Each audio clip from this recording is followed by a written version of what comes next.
Welcome to PHP Podcast. I'm Mike. And this is Orlando. And we're having another 5 episode. Yeah. Does that make sense? Yeah, I think people understand. So we're talking today about having these episodes. We're talking about 5 apps that we use on the daily that are not your platform apps, right? We all know OfferUp, Facebook Marketplace, eBay, Amazon. These are apps that we use all the time that specifically relate to reselling. And most people are aware of those. But we're going to be talking about some apps and some alternatives to those apps that you can use that will connect to reselling, that are going to help you in your reselling business, but aren't necessarily the common. It's not just eBay. It's not Amazon. So we're going to talk about 5 that we really enjoy in 5 categories. And so let us know in the comments below if there are any apps that you use that you find super helpful. If any of the ones that we mentioned are ones that you use, let us know. And we'd love to hear, because we're here to learn too. We want to know if there's an app we're missing, right? Because sometimes we hear from other people like, you should check this app out. And it's like, oh, that's a game changer. So let us know in the comments below what you use. And while you're doing that, make sure to hit the like and subscribe button and hit the bell notification. Because if you don't hit the notification button, you're not going to know when we release new content. If you hit the notification button, you'll actually get like an alert. You'll get an email and it'll say PHP Podcast has dropped new knowledge. So hit that button. There you go.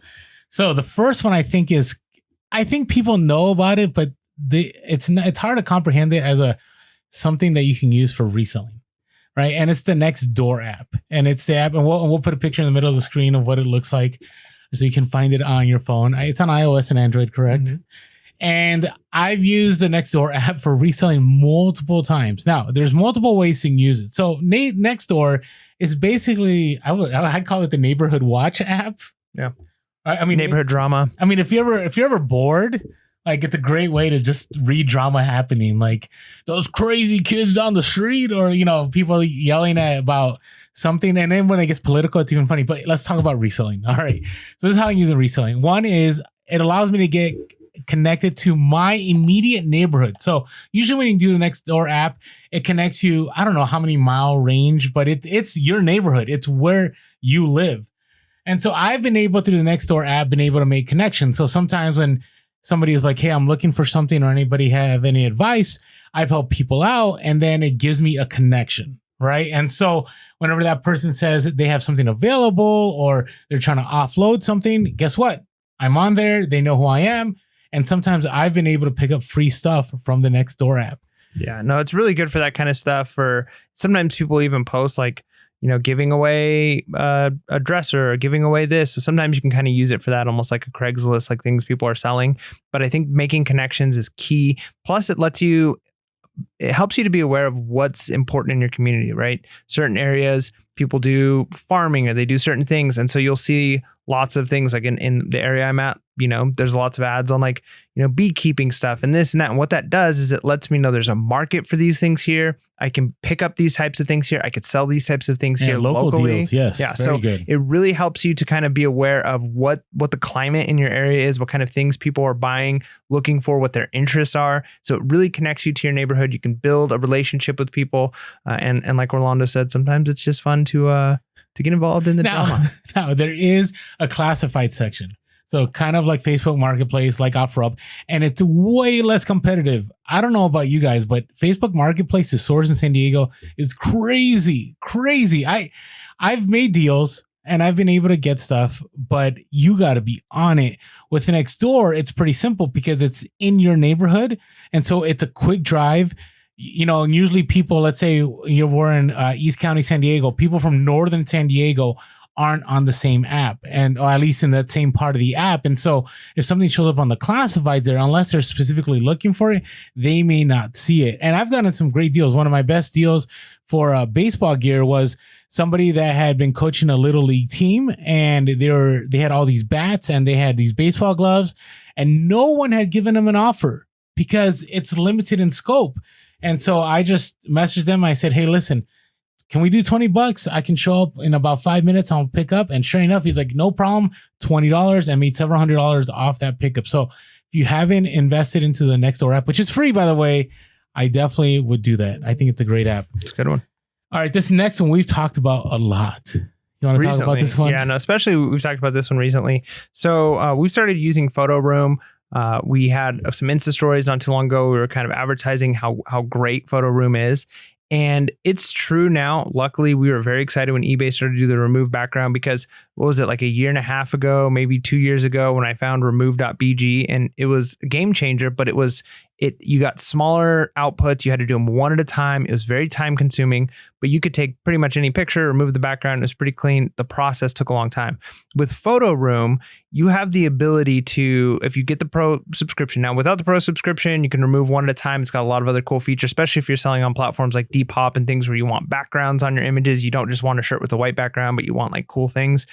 But for eBay, if you've got the pro subscription, what you can do is you can select multiple pictures. So maybe 10, 15, 20, however many pictures you took at a time. You can remove the background on all of them at once. And then now you use those for uploading to eBay. If you do it on eBay, you've got to do it one at a time.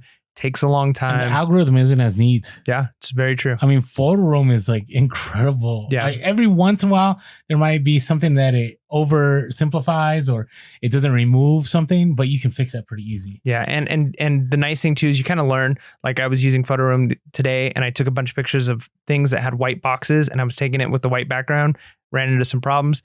Easy fix. Now I know certain white items like that, throw it on any other color background, throw it on the carpet, throw it on a table, anything else, it's going to remove the background. If I try and make it with the white background before I remove the background, you might run into some issues, but it's really fast. It's very efficient. And you can use it for a lot of things. If you're making Instagram posts, if you're doing, I use Canva. Canva is another very useful tool for those types of things. YouTube thumbnails, those things. If you're doing any type of social media, which we really highly recommend. But the nice thing, now that I found PhotoRoom, I'm like, wow, this pretty much does all of that stuff really fast and very simple. It's great for on the road. If you want to list on the road, especially retail arbitrage. And in the store, you could take a picture. I mean, you've seen those, right? When things are hot during Q4 and there's like on the, I don't want to say the store's name, but it's on a certain shelf of a big box store. You're like, wait a second. Now with PhotoRoom, it looks just like a clean listing, right? And it separates you from the crowd. So I think I can use it. About 80% of my listings now have used PhotoRoom, right? I don't think there's any turning back. All right, this next one I like for several reasons. Now, there are other ones that you can use, and Mike will talk about those. But I use GoDaddy bookkeeping on the daily, and this is why. So GoDaddy bookkeeping, I love it because it integrates everything. It integrates my Amazon, integrates my eBay managed payments. So it works both with eBay if you're still on PayPal or managed payments. It integrates all my cards. So I use one card. I'm not going to take out my card, but I use one credit card to buy all my purchases. And so it links up everything there. So whether I'm having, a meal, which, right now, I guess they're saying that like all meals are deductible as long as it's at a restaurant and you eat it there during work time. Right. And so every single time I eat, it's on the same card. Every single time I source, it's on that card every single time. And what it does is when I go to GoDaddy bookkeeping, I can say, this is a cost of goods sold. This is meals and entertainment. This is supplies, whatever I want it to be. But what I love about the app is I can do this on the road. So for example, I'll go to a thrift store, I'll spend some money. And usually what I do is if I ever make an Instagram post, that Instagram post is a picture that I upload. And I put how much I spend in my expenses on my app, and I don't have to worry about it anymore. So that's how I get around using a spreadsheet all the time, is that I just use the app on the go. I could be at a garage sale because people have asked me, what do you do at garage sales? Well, with garage sales, I put everything together. I take a picture of it. I put how much I spent on it, and I hit upload, and I'm done. I don't think about it anymore. And so GoDaddy bookkeeping to me was a game changer. It allows me to see my profit and loss for the week. I feel like we should be sponsored by every single app right now, but we want to help you guys out. So this is why we're offering this information. But yeah, GoDaddy bookkeeping, really good. Yeah. And there are alternatives, right? So if you aren't necessarily sold on GoDaddy, or maybe you already have, for instance, if you use TurboTax, you sometimes will get, if you buy the TurboTax edition, they'll give you a big discount or sometimes free QuickBooks. There's also Quicken. There's Mint. Mint is a great one too.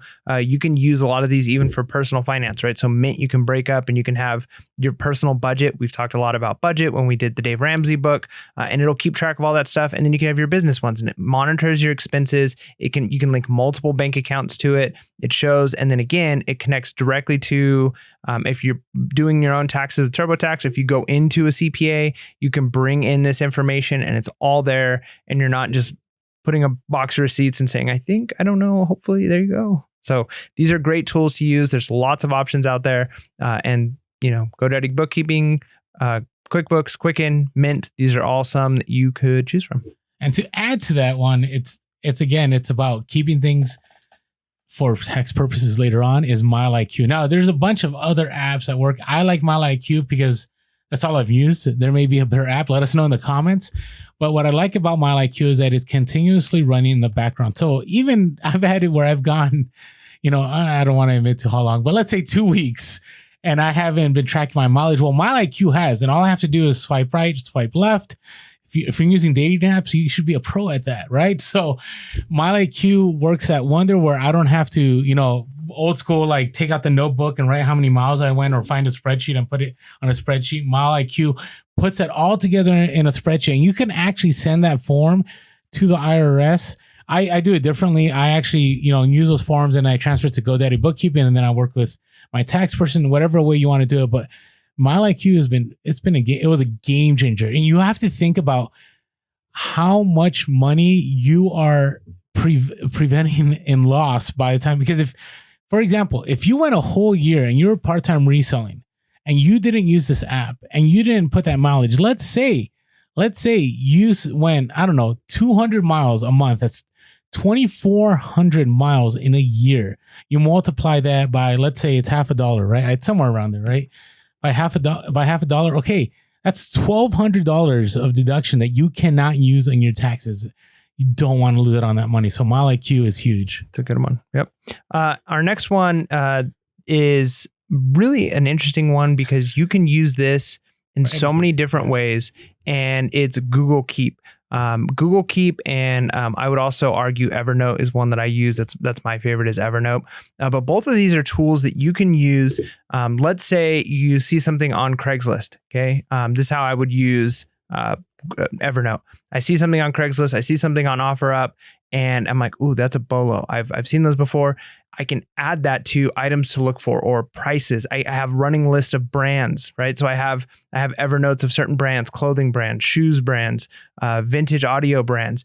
And so when I'm out and about, I can quickly pull it up, look, I could see the going rates for these certain notes. You can take pictures. I can take articles off the internet. So if I see an article that's really interesting or a YouTube video that connects, let's say I saw a YouTube video on a certain topic, I can add it into my Evernote. I can add it into a folder. And in Google Keep too? Yeah, in Google Keep. And so it's a good place to keep phone numbers. It's a good place to keep contacts, items that you're looking for. And it's basically like a notebook. So instead of walking around with a giant notebook of different things, and it's really easy to organize these into separate categories, into separate folders, into separate notebooks if you're using Evernote. And like I said, for instance, Evernote's one I use more often. One of the benefits of this, if I'm scrolling on the internet, I see something. So I use this for personal stuff too. If I see quotes I like, I can literally highlight the quote, and on my phone, it's just the Evernote thing pops up and I click it and it asks me what notebook I want to add it to.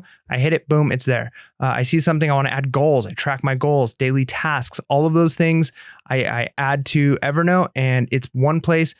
Somebody will ask me like, oh, I need such and such password from your Wi-Fi. Oh yeah, it's in my Evernote, right? Because it's all of those things I keep in one place, and you'll be surprised at once you start organizing this information, because your brain can only hold so much, and you're like, I think these brands are good, but if you keep it in your Evernote, you're good to go. You keep it in your Google Keep, you are good to go. And the nice thing is you can access this whether you're on your phone, you're on your computer. It's easy to access. And even offline. Yep. Right. And I'll update it. And for me, it's been amazing when I do retail arbitrage. I put all the stores I've been to, the order I've gone in, and I just leave it there. And a year later, when I'm trying to make those routes again, I know what stores. And actually, I'll put notes next to each store, like, parking in this is going to be interesting, or this store really wasn't worth my time, or only if this is like last minute, should you go to the store? Like, I put all those notes, or inventory, especially when I'm out there sourcing for retail arbitrage.